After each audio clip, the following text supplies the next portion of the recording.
married for a total of 5 years, but 2 years together, 3 years of separation. During this 3 year separation, gotta be honest with you guys, I met one woman each of those years. Because there was times where I said, man, I'm doing everything I can do. I see that she doesn't want to be back with me. She kept rejecting me. So I say, man, let me move on just in case we never get back together. But I met 3 incredible women. The first year I met an incredible woman. The second year I met an incredible woman. The third year I met an incredible woman. All 3 women were high quality, and I thought they had a great potential to be the next Mrs. Holloway. If things were to not work out with my wife, I was thinking these women have a great quality in them that they can be the next Mrs. Holloway. Now, why was it 3 separate instances? Why was it 3 separate times each year? Why was it a separate woman each year? Because every time I think that my wife and I were over, she would come back and ask for reconciliation. And because I didn't want to give up on my marriage, I gave in every time. I would cut ties with each woman, break their heart, have a horrible, tough conversation with them, and went back to my wife every single time. Only to be rejected from her every single time.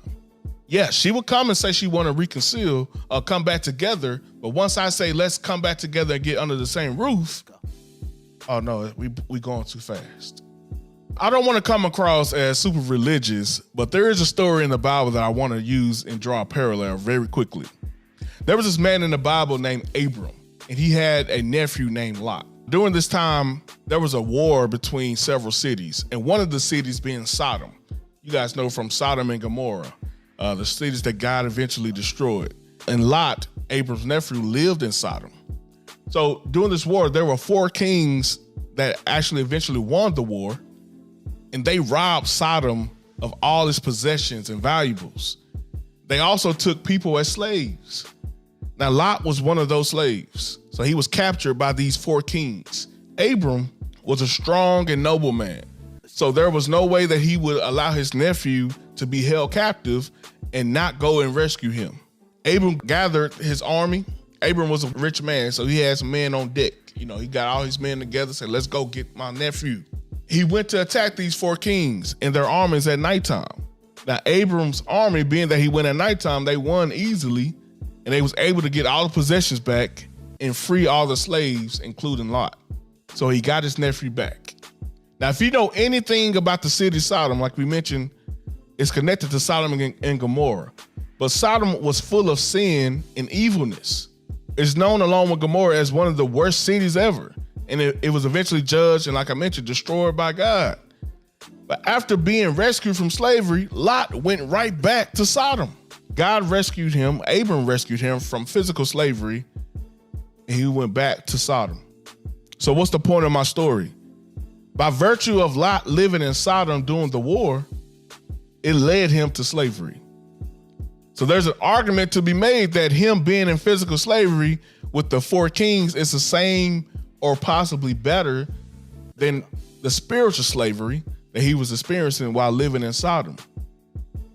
His spirit was being held captive based on the unlimited amount of sin that he was taking part of in Sodom. He gets rescued from one version of slavery and chooses to go right back to his old version of slavery. Then he eventually lost everything once God destroyed Sodom and Gomorrah.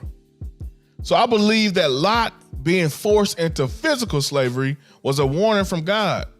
It was God's way of spiritually rescuing Lot from Sodom.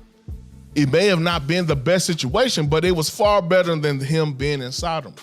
And God knew that Abram would rescue Lot from the physical slavery.